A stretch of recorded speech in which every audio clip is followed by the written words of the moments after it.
ಮಕ್ಕಳಿಗೆ ಲ್ಯಾಂಗ್ವೇಜ್ ಮೇಲೆ ಗ್ರಿಪ್ ಇದ್ದರೆ, ಲ್ಯಾಂಗ್ವೇಜ್ ಮೇಲೆ ಗ್ರಿಪ್ಪು ಅಂದರೆ ಕನ್ನಡನಾರಾಗಿರ್ಬೋದು ಇಂಗ್ಲೀಷರಾಗಿರ್ಬೋದು, ಓದಿದ್ದನ್ನು ಅರ್ಥ ಮಾಡ್ಕೊಂಡು ಆನ್ಸರ್ ಮಾಡೋ ಲೆವೆಲಲ್ಲಿದ್ದರೆ ಮಕ್ಕಳು 5.5 ತಿಂಗಳಲ್ಲೂ ನವೋದಯ ಪಾಸ್ ಆಗ್ಬೋದು.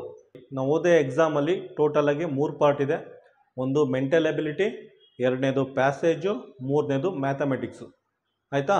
ಮೆಂಟಲ್ ಎಬಿಲಿಟಿ 40 ಮಾರ್ಕ್ಸ್ ಇದೆ, ಪ್ಯಾಸೇಜು 20 ಮಾರ್ಕ್ಸ್ ಇದೆ, ಎರಡೂ ಸೇರಿ 60 ಮಾರ್ಕ್ಸ್ ಆಯಿತು, ಮ್ಯಾಥ್ಸು 20 ಮಾರ್ಕ್ಸ್ ಇದೆ. ಆಯಿತಾ? ಟೋಟಲಾಗಿ 3 ಸೇರಿ 80 ಮಾರ್ಕ್ಸ್ ಆಯಿತು. ಕೋಚಿಂಗು ಎಲ್ಲ ಮಕ್ಕಳು 80 ಮಾರ್ಕ್ಸ್ಗೆ 60 ಮಾರ್ಕ್ಸ್ನ ಈಸಿಯಾಗಿ ಸ್ಕೋರ್ ಮಾಡ್ತಾರೆ. Mental ability 40 marks, passage 20 marks, ಇವೆರಡನ್ನ ಈಸಿಯಾಗಿ ಸ್ಕೋರ್ ಮಾಡ್ತಾರೆ. 80ಕ್ಕೆ 60 ಮಾರ್ಕ್ಸ್ನ ಈಸಿಯಾಗಿ ಸ್ಕೋರ್ ಮಾಡ್ತಾರೆ.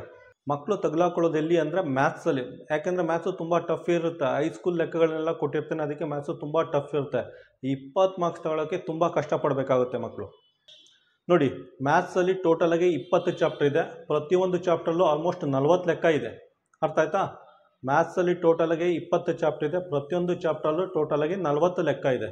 ಏನು ಮಾಡಿ ಅಂದರೆ ಪ್ರತಿದಿನ ಬೆಳಿಗ್ಗೆ 10 ಲೆಕ್ಕ, ಸಾಯಂಕಾಲ 10 ಲೆಕ್ಕ, ಬೆಳಿಗ್ಗೆ 10 ಲೆಕ್ಕ, ಸಾಯಂಕಾಲ 10 ಲೆಕ್ಕ ಮಾಡಿ. ಆ ಥರ ಮಾಡಿದ್ರೆ ದಿನಕ್ಕೆ 20 ಲೆಕ್ಕ ಮಾಡ್ಬೋದು. 2 ದಿನಕ್ಕೆ 40 ಲೆಕ್ಕ ಮಾಡ್ಬೋದು. ಹಾಗಂದರೆ 2 ದಿನಕ್ಕೆ 1 ಚಾಪ್ಟರ್ ಮುಗಿಸ್ಬೋದು. ಅರ್ಥ ಆಯ್ತಾ? 2 ದಿನಕ್ಕೆ 1 ಚಾಪ್ಟರ್ ಮುಗಿಸ್ಬೋದು. ಟೋಟಲಾಗಿ 20 ಚಾಪ್ಟರ್ ಇದೆ. 20 ಚಾಪ್ಟರ್ನ 40 ದಿನದಲ್ಲಿ ಮುಗಿಸ್ಬೋದು. 20 ಚಾಪ್ಟರ್ನ 40 ದಿನದಲ್ಲಿ ಮುಗಿಸ್ಬೋದು. ಆಲ್ಮೋಸ್ಟ್ 1.5 ತಿಂಗಳು. ಆಯಿತಾ? ಬೇಡ, 2 ತಿಂಗಳು ಅಂತಲೇ ತಿಳ್ಕೊಳ್ಳಿ. 20 ಚಾಪ್ಟರ್ ಕಂಪ್ಲೀಟ್ ಮಾಡೋಕ್ಕೆ 2 ತಿಂಗಳು ಆಯಿತು ಅಂತಲೇ ತಿಳ್ಕೊಳ್ಳಿ. ಒಂದು ಸಲ ಮ್ಯಾಥ್ಸ್ ಸಬ್ಜೆಕ್ಟ್ನ ಕಂಪ್ಲೀಟ್ ಮಾಡಿದ್ದೀರಾ ಅಂದರೆ ನಿಮ್ಮದು 80% ಬರ್ಡನ್ ಕಡಿಮೆ ಆಯಿತು ಅಂತ. ಆಯಿತಾ? 2 ತಿಂಗಳಲ್ಲಿ ಮ್ಯಾಥ್ಸ್ ಸಬ್ಜೆಕ್ಟ್ ಮುಗಿಸಿರ್ತೀರಾ, ನಿಮಗೆ ಇನ್ನೂ 3 ತಿಂಗಳು ಬಾಕಿ ಉಳಿದಿರುತ್ತೆ. ಆಯಿತಾ? ಉಳಿದ 3 ತಿಂಗಳು ಅಂದರೆ ಆಲ್ಮೋಸ್ಟ್ 90 ಡೇಸ್ ಇರುತ್ತೆ. 90 ಡೇಸ್. ಆಯಿತಾ? 90 ಡೇಸಲ್ಲಿ ಪ್ರತಿದಿನ ಒಂದೊಂದು ಪೇಪರು ಅಂದರೆ ನೀವು 90 ಮಾಡೆಲ್ ಕ್ವಶನ್ ಪೇಪರ್ ಸಾಲ್ವ್ ಮಾಡ್ಬೋದು. ನೀವೇನಾದ್ರು 90 ಮಾಡೆಲ್ ಕ್ವಶನ್ ಪೇಪರ್ ಏನಾದ್ರು ಸಾಲ್ವ್ ಮಾಡಿದ್ರೆ ನವೋದಯ ಫೇಲ್ ಆಗೋಕ್ಕೆ ಯಾವುದೇ ಕಾರಣಕ್ಕೂ ಚಾನ್ಸ್ ಇಲ್ಲ.